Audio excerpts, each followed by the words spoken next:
ఏది విద్యాశాఖ భవనం ముందు ధర్నా చేస్తుంటే వారిని తీసుకెళ్ళి మహిళలను చూడకుండా అందరినీ రాత్రి 11 గంటల వరకు కూడా లైట్లు ఆర్పేసేసి ఎక్కడ పోలీస్ గ్రౌండ్స్లో పెట్టడం జరిగింది.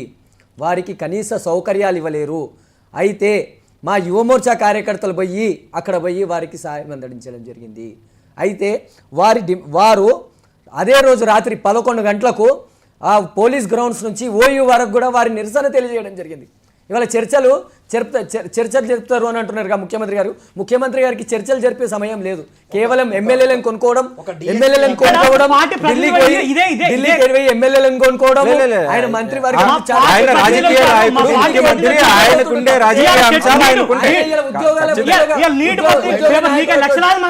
విద్యార్థి నాయకులతో చర్చలు జరిపే సమయం లేదు. కార్పొరేషన్ చైర్మన్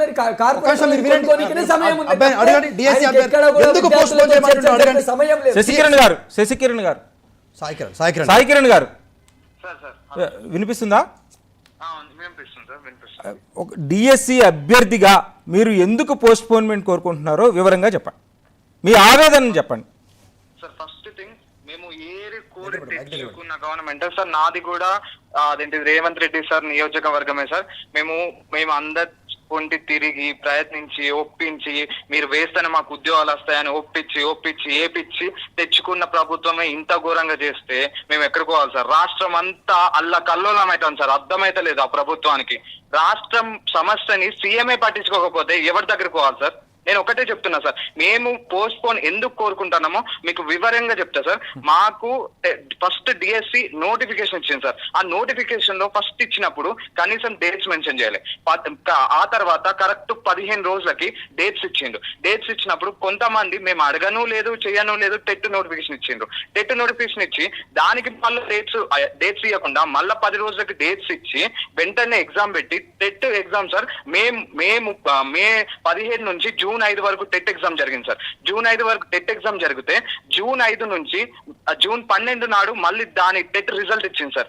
అప్పుడు దేవసేన మేడం ఉండే. టెట్ రిజల్ట్ జూన్ 12కి ఇచ్చినాక జూన్ 13 నుంచి మేము అడుగుతూనే ఉన్నాం సార్, మీరు ఇచ్చిన టెంటేటివ్ డేట్స్ అన్నారు కదా, మరి నిజమేనా కాదా, మీరు మరి కంపల్సరిగా అవే డేట్స్ కు పెడతారా అని మేము అడుగుతా ఉంటే జూన్ 30 నాడు మాకేం చెప్పింది సార్, జూన్ 30 రోజు మాకు ఇవి టెంటేటివ్ డేట్స్ కావు, ఇవే అసలైన డేట్స్ అని చెప్తే జూన్ 30 నుంచి జూలై 17కి ఎన్ని రోజులు సార్? ఎన్ని రోజులు సార్? 15 రోజులు. మళ్ళీ 17 రోజులు. ఆ 17 రోజులలో ఈ 17 రోజులలో మేము HW exam, DAO exam, CTET exam, entrance exams ఇన్ని నడుస్తూనే ఉన్నాయి. అసలు ప్రభుత్వానికి కొంచెమైనా సెన్స్ లేదా సార్? ఇప్పుడు జూలై 15 నుంచి కూడా 30 తారీఖు వరకు మాకు ఎగ్జామ్స్ పెట్టిండ్రు. అదే టైంలో పీజీ ఎంట్రన్స్ ఎగ్జామ్స్ ఉన్నాయి సార్. ఓకే అంటే సమస్య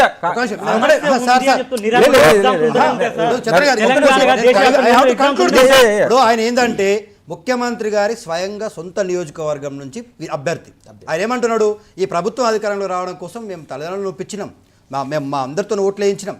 ఇవాళ ఒక విద్యార్థి నాయకుడు మాట్లాడుతూ చెనగాని దయాకర్ అని, నిరుద్యోగుల ఒక్క ఓట్లతోనే మేము అధికారంలోకి రాలేదు, మీరు ఇంత మొండిగా ఉండకూడదు అని చెప్పేసి నిరుద్యోగుల మీద జులుం చేస్తా ఉన్నారు. మేము అడుగుతా ఉన్నామండి, ఇప్పుడు చెప్పమనండి రేవంత్ రెడ్డి గారిని, మేము నిరుద్యోగుల ఓట్లతో అధికారంలోకి రాలేదని చెప్పమనండి.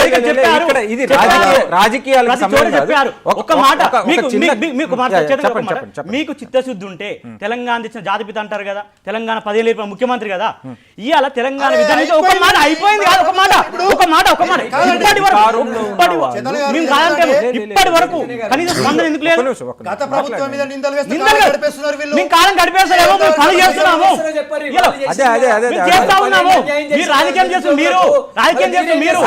రాజకీయ పార్టీ రాజకీయాలు చేయకుండా ఏం చేస్తారు సార్? అది కాదు కదా, అది కాదు. ఇక్కడ సమస్య ఏంటంటే మీరు కూడా విద్యార్థులే, మీరు కూడా యాస్పిరెంటే, మీరు కూడా ఉద్యోగం కోసం ఎదురు చూస్తున్న వాళ్ళే, మీలాంటి 1 లక్షల మంది ఉన్నారు. లక్షల మంది అభిప్రాయాలు చెప్తున్నాం సార్. చెప్పండి, మేము ఏమంటున్నామంటే ఇవాళ ఇంతకుముందు చెప్పినట్టు డిఎస్ అని 10 సంవత్సరాలు ఎదురుస్తా ఉన్నారు. అంటే ఈ 10 రోజుల్లో ఇన్ని ఎగ్జామ్లు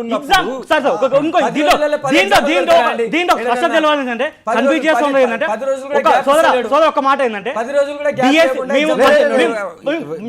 మేము 10 సంవత్సరాల నుంచి కాంపిటేటివ్ ఫీల్డ్ లో ఉన్నాం, నా సోదరు దత్తాత్రేయ అందరూ ఉన్నవే. కానీ డిఎస్సి ప్రిపేర్ అయ్యే ఏ వ్యక్తి కూడా గ్రూప్ 1 చదువుకోడు. టోటల్ క్వైట్ డిఫరెంట్ డిఎస్ సబ్జెక్టు. ఒక మాట Definitely. సిలబస్ వేరు, అంత టోటల్ డిఫరెంట్. దాంతో పాటు గ్రూప్ 2 గ్రూప్ 1 కూడా total syllabus. Group 2 aspirant group లక్ష్యం ఉన్న వాళ్ళు గ్రూప్ 2 చదువుకుంటారు, డిఎస్సి టీచర్ అనే లక్ష్యం ఒక తీరు ఉంటారు, లేదా అసిస్టెంట్ ప్రొఫెసర్ రకరకాల అనుకున్న వాళ్ళు ఇంకో రూట్ ఉంటారు, రాజకీయాల ఎజెండా రకరకాల ఒక రకంగా ఉంటారు. కానీ స్పష్టంగా ఏంటంటే ఇక్కడ 2 అంశాలు. డిఎస్సి వాళ్ళు మీరు కంటిన్యూ ఎగ్జామ్స్ దేని చదివాలో అది అవుతున్నారు, మరి వాయిదా వేయడం వల్ల నేను బాధితున్నాను చెప్తున్నా. లాస్ట్ ఇయర్ గ్రూప్ 1 చదువుకొని వాయిదా వేస్తే ఈరోజు నేను క్వాలిఫై కాలేదు. కారణం నా పరిస్థితి, ఆర్థిక పరిస్థితి సహకరించదు, కుటుంబ పరిస్థితి సహకరించదు, నాకు రకరకాల కారణం. ఇలా పరిస్థితి ఎంతో మంది దిక్కుజాల స్థితిలో ఉన్నారు. 25% మాత్రమే ఇలా వాదేయమంటారు. ఓవరాల్ రీసెంట్ స్టార్ట్ చేసిన వాళ్ళు, ఒకటే ప్రశ్న.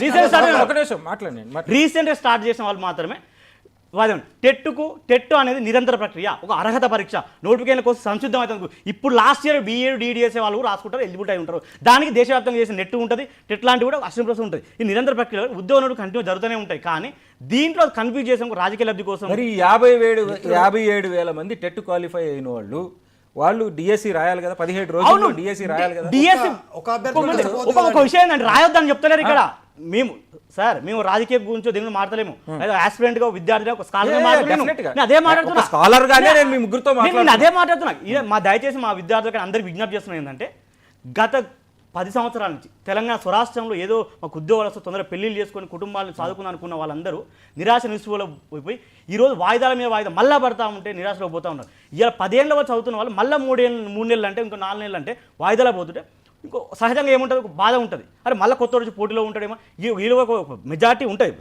ప్రభుత్వం అనేది రకరకాల కారణాలు తీసుకుంటుంది. ఇలా మెజార్టీగా 70% ఎగ్జామ్ రాయడానికి సిద్ధంగా ఉన్నారు. దీంట్లో రాజకీయం చేయడం కోసం బీఆర్ఎస్ ఆనాడు విద్యార్థి ఎమోషన్ క్రియేట్ చేసి ఎట్లా శవాల మీద రాజకీయాలు చేసిందో ఈరోజు విజయం చేయబోతున్నారు వీళ్ళు. వీళ్ళ దగ్గర ఆన్సర్ లేదు. ఈ చాలా చోట్ల కూడా ఈ బీఆర్ఎస్ వాళ్ళు పోతే దగ్గర కూడా ఆన్సర్ ఇవ్వాలి. మేము కాదంటే రాజకీయ పార్టీలు రాజకీయాలు చేస్తాయి. ఈ అన్న అన్నాడు ఇంతకుముందు మా పక్తు ఉద్యమ పాఠం, నువ్వు కాదు మీ నాయకుడు చెప్పాడు మా పక్తు ఉద్యమ పాఠం చెప్పాడు, మీరు రాజకీయ పార్టీ చెప్పాడు. నువ్వు దాంట్లో దత్తాత్రేయ గారు అన్నారు. తెలంగాణ రాష్ట్రంలో నేను అడుగుతుంది ఏంటంటే, కాంగ్రెస్ పార్టీ అధికారంలోకి వచ్చిందే నిరుద్యోగ ఎజెండాతోటి. వాళ్ళ దేశంలో ఉన్నటువంటి నాయకుడు రాహుల్ గాంధీ గారు, రాష్ట్రంలో ఉన్నటువంటి రేవంత్ రెడ్డి గారు ఇద్దరు కూడా నిరుద్యోగులకు మేము మాట ఇస్తున్నాం, 2 లక్షల ఉద్యోగాలు భర్తీ చేస్తాం.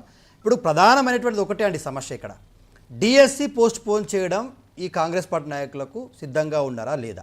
ఒకవేళ మీరు డిఎస్సి పోస్ట్ పోన్ చేయకపోతే ఈ రాష్ట్రంలో చాలామంది విద్యార్థులు మానసికమైనటువంటి పీక్ స్టేజ్లో ఉన్నారు. అది ఏ పరిణామానికైనా దారి తీయవచ్చు. ఒకటి. రెండోది, ఇవాళ కాంగ్రెస్ పార్టీ నిరుద్యోగుల ఓట్లతో అధికారంలోకి వచ్చింది. అర్ధరాత్రి 3 గంటల వరకు ఆడపిల్లలను చూడకుండా లైట్లు బంద్ చేసి మీరు ఉద్యమం చేస్తున్నారా, ఎవరు రెచ్చగొడితే చేస్తున్నారని చెప్పి బెదిరియడం ఏంటంటే నాకు అర్థం కాదండి. దాడులు చేయడం ఏంటండి? ఏఆర్ హెడ్ క్వార్టర్స్ ఎక్కడుందండి? పిట్ల బుర్జు నుంచి ఉస్మాన్ యూనివర్సిటీకి వాక్ చేసుకుంటూ ఆడపిల్లలు బస్సు ఎక్కకుండా ఏమెక్కకుండా పాదయాత్ర చేస్తూ అర్ధరాత్రి 3 గంటల వరకు ఉస్మాన్ యూనివర్సిటీలో అర్ధనాదాలండి, నిరుద్యోగుల అర్థనాదాల మధ్య ప్రభుత్వం ఏమంటా ఉంది? రేవంత్ రెడ్డి గారు మహబూబ్ నగర్ సభలో మేము పోస్ట్ పోన్ చేయము,